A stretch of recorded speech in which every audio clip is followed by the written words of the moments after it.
지난 시간에 공사상을 중심으로 대행 스님의 공관을 비판했는데요. 중복이 될 수는 있겠습니다만 그때 둘 아님에 대해서도 이야기를 했어요. 대행 스님이 자주 이제 둘이 아니다 이 말씀 하신단 말이에요. 불교 용어로는 이제 불이인데요. 불이라는 말, 둘이 아니라는 말, 이 말을 대행 스님 또는 한마음 선원 소속분들은 원래의 의미와 다르게 이해를 하는 것 같아요. 그래서 불일, 불이 할 때 그 이자가 두 이자 혹은 다를 이자 해서 하나도 아니고 둘도 아니다 할 때 그 둘이라는 것은 같지도 않고 다르지도 않다. 그래서 그것은 다른 앞에 있는 팔불중도 중에서 불상부단이라든가 불생불멸이라든가 불거불례라든가 하는 것들도 다 그렇게 상대 개념을 양쪽에서 다 비판하는 그런 것인데, 아무튼 간에 이 둘이 아니다 혹은 다르지 아니하다 하고 같다라는 말은 같은 말이 아니란 말이에요. 둘이 아니니까 하나라는 뜻이 아니고, 하나도 아니고 둘도 아니라고 그랬는데 왜 그 중에 절반만 이야기해? 이런 의미가 아닌가 그렇게 생각이 되는데, 그래서 이제 한마음 선원 신도님들도 그렇고 또 일반 불자, 또 지난번에 말씀하신 것처럼 저는 아불교라고 부르는데 불교는 아닌데 불교 갖다 막 쓰는 사람들, 준불교 내지는 아불교 사람들 정말 이 불이라는 말 잘못 이해하는 것 같거든요. 여기에 대해서 따끔한 한방망이 부탁합니다. 부처님의 모든 교설에는 연기법이라고 하는 가르침이 깔려 있지 않습니까?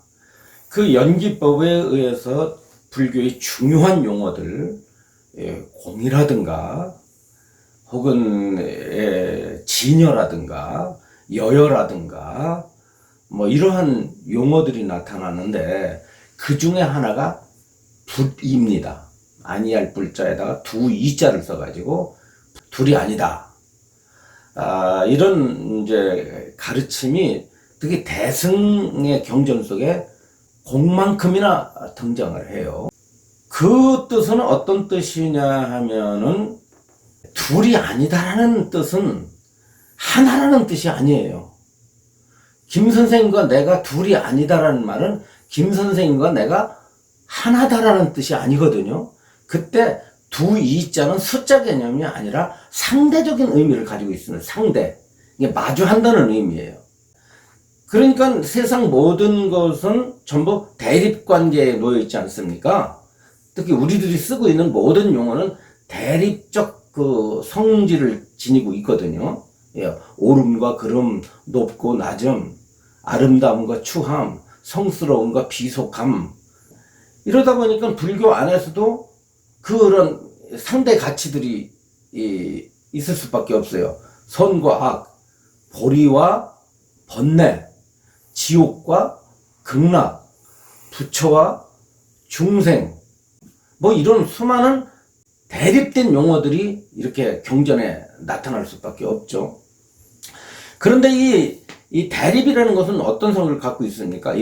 이것이 있으므로 이것이 있다는 뜻 아닙니까?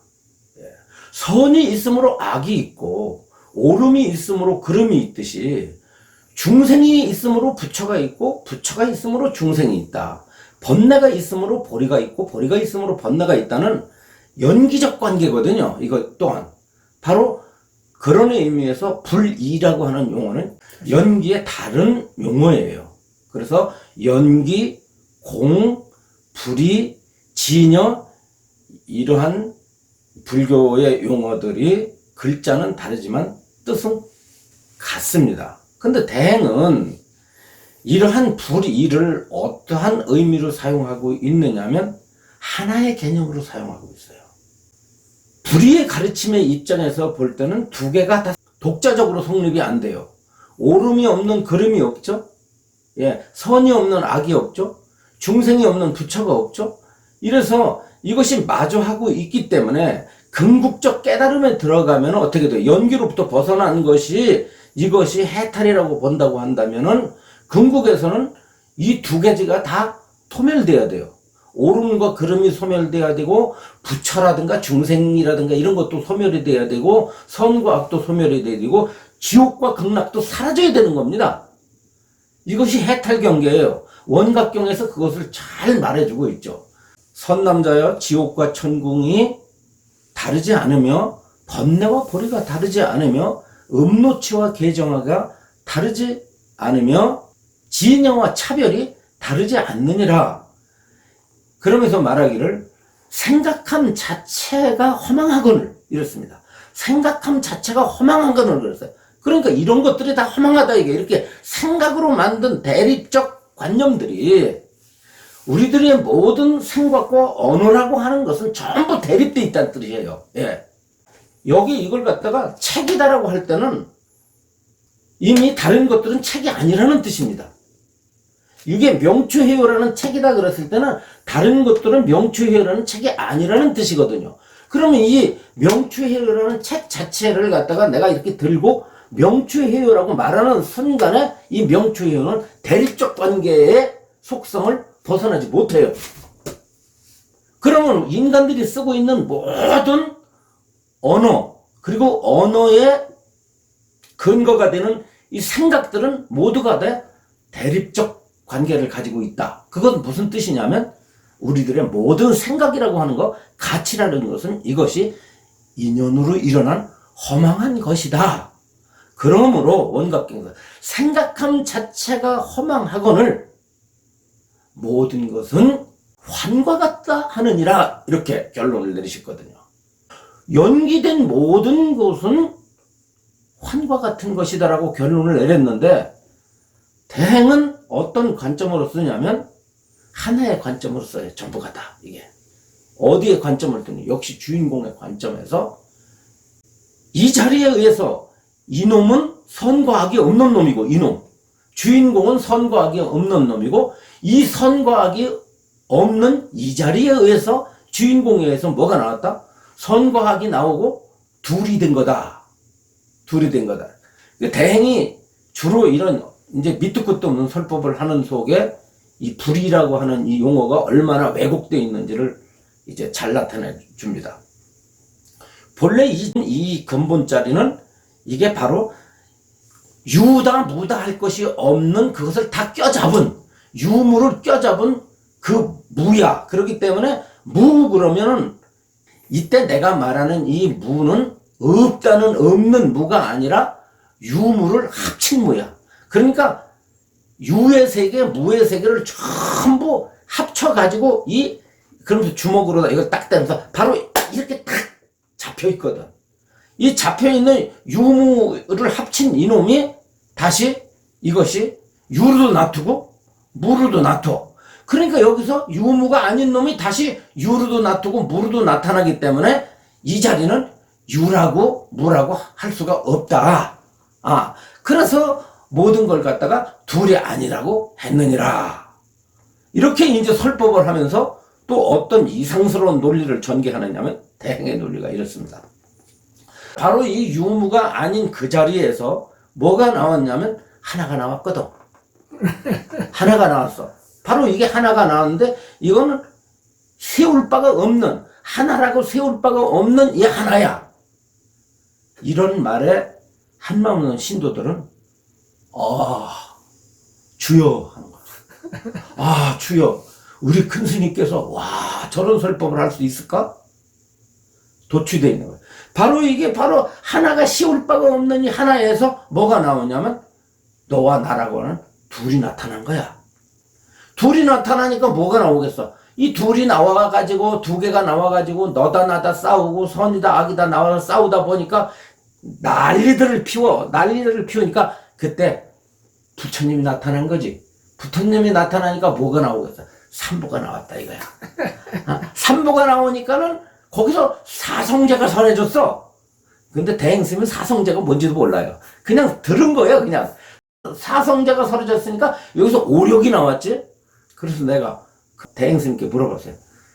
큰 스님, 오력이 뭐예요? 하고 그러니까, 예, 그건 네 몫이야. 난 뜻으로 말하는 거야. 뜻으로 말하는 거지. 그 이론은 네가 경전 보니까 네가 하니까 그냥 들어. 그 오력이 나오다 보니까 뭐가 나오냐면 육바라밀이 나왔어요. 육바라밀이 나오니까 여기서 칠각지가 나투지.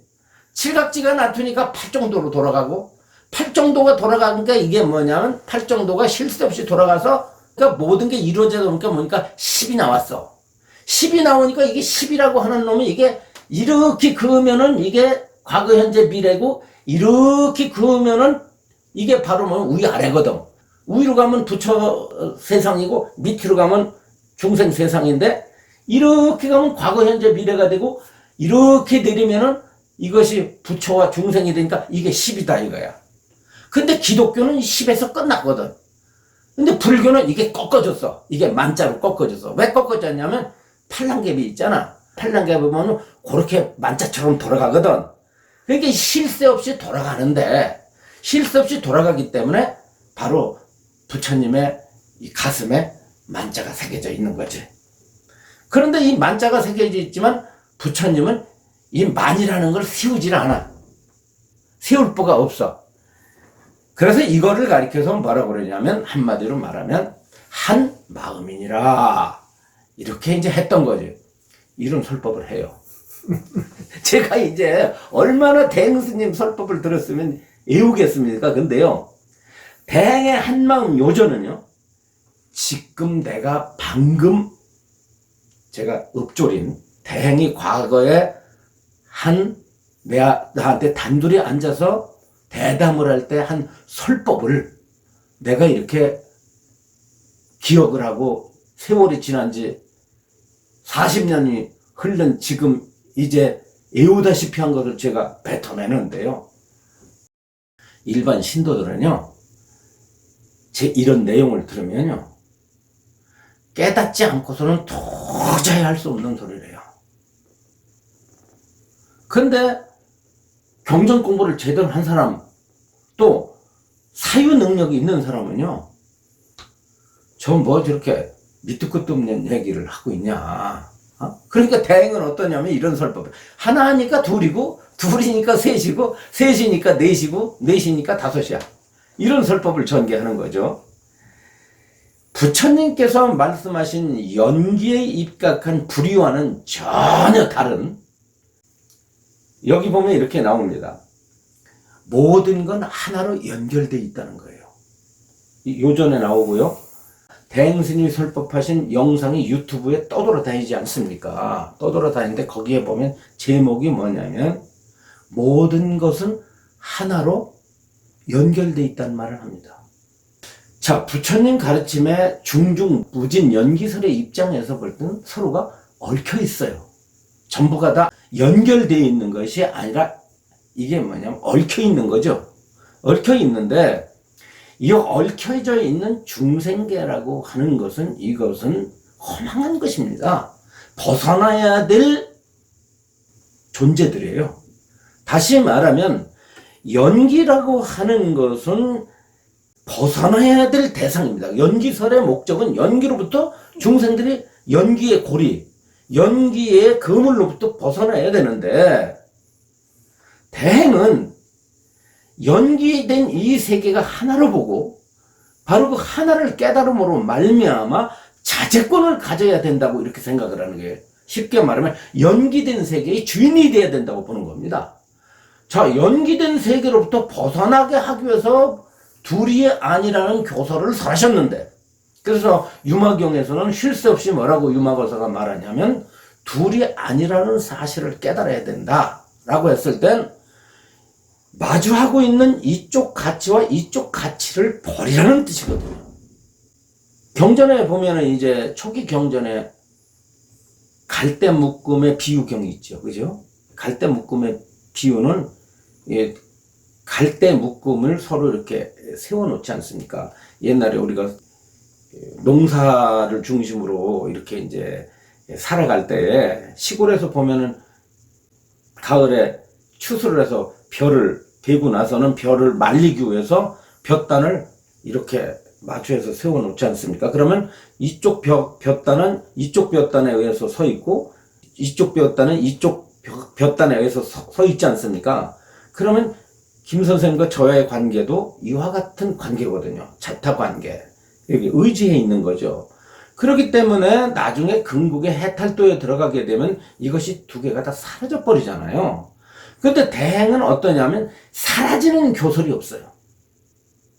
연기된 이 세계에서 주인 노릇하라고 그러지 하나에 된 도리를 깨달으라고 하지 연기를 관통하는 연기된 세계에 불변하는 어떤 놈이 있습니다. 대행은. 그게 바로 뭐냐면 심령 아빠의 변용인 주인공이에요.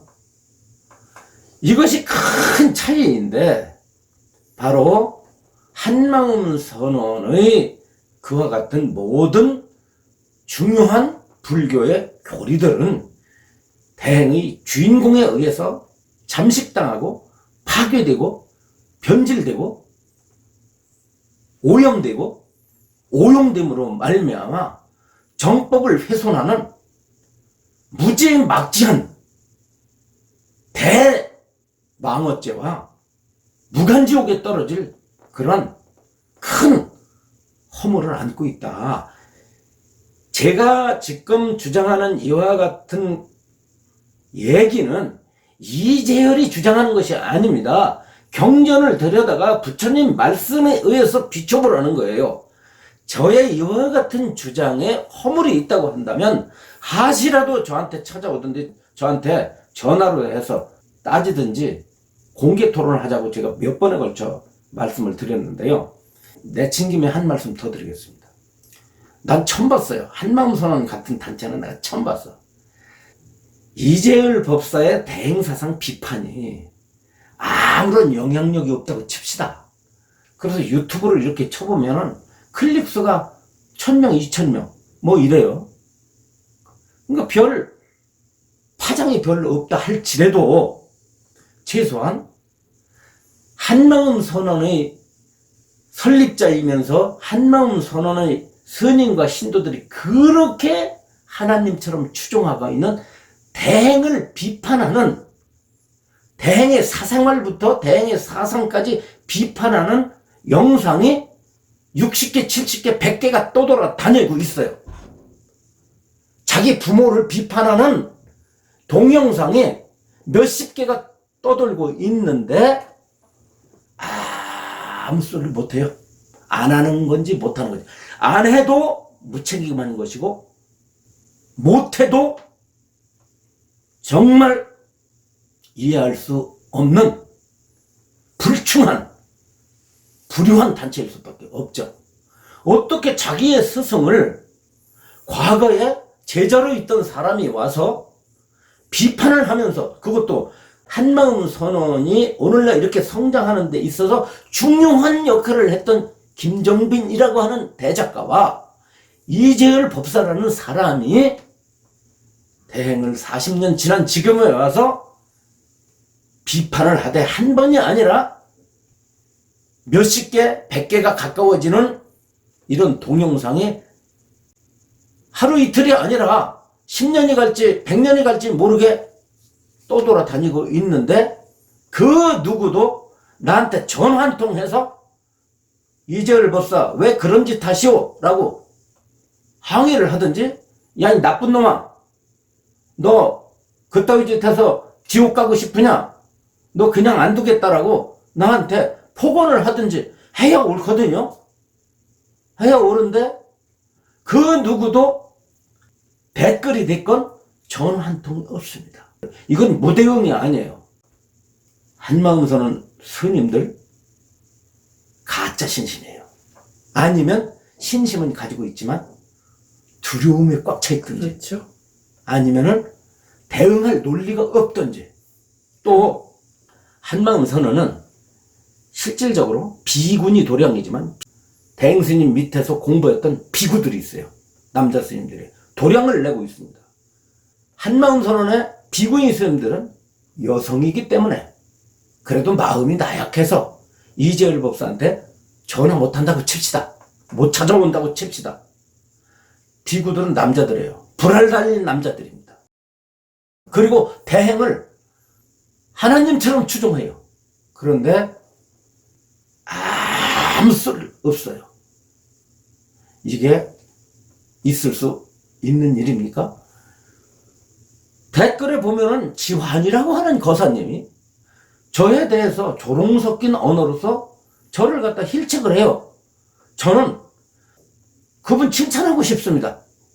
야, 그래도 대행 스님 제자 노릇을 하려고 하고 있고 대행의 사상을 지키려고 하고 있구나라고 하는 그 마음에 대해서는 제가 경의를 표합니다. 비판하는 방식에 대해서는 좀 제가 웃고 있어요. 왜냐? 이 양반 참 뭐 비판하는 수준이 이러냐라고 제가 좀 만나면 대화도 하고 싶지만은 칭찬받을 분입니다. 예? 저한테 조롱이라도 하면서 반응을 하잖아요. 그런데 한망소는 그 수많은 신도들, 소위 말하는 몇십만이 되는 신도들, 몇백이 넘는 스님들이 그 누구도 반응을 하지 않는다는 것은 무대응이 아니에요. 이것은 하다못해 어떤 신도라도 저한테 욕이라도 단호하게 퍼붓든지 아니면은 이러지 마세요라고 사정이라도 하든지 뭔 반응이 있어야 되는, 제가 반응을 기다리는 건 아니에요. 다만 안타까워서 하는 얘기입니다. 뭐 이런 집단이 있어, 뭐 이런 사람들이 있어, 이런 사람들이 과연 대행선을 연구한다고 대행선 연구원을 설립할 자격이 있는 사람들이야? 한마음 선언의 책임을 맡고 있는 해수 주직스님, 한마음 선언 대행선 연구원을 설립해서 책임자로 있고 있는 해선스님, 대행스님 존경하고 있습니까? 아니면 혹시 대행스님 한마음 선언에 출가해서 그냥 종계 좋은 거니까 하루하루 아무 일 없이 일생 동안 그냥 조용히 살다 가기를 원하는 스님입니까? 대행선 연구원 만들어가지고 자랑하려고 자리 차지하고 있는 건 아니에요? 정말 실망했습니다.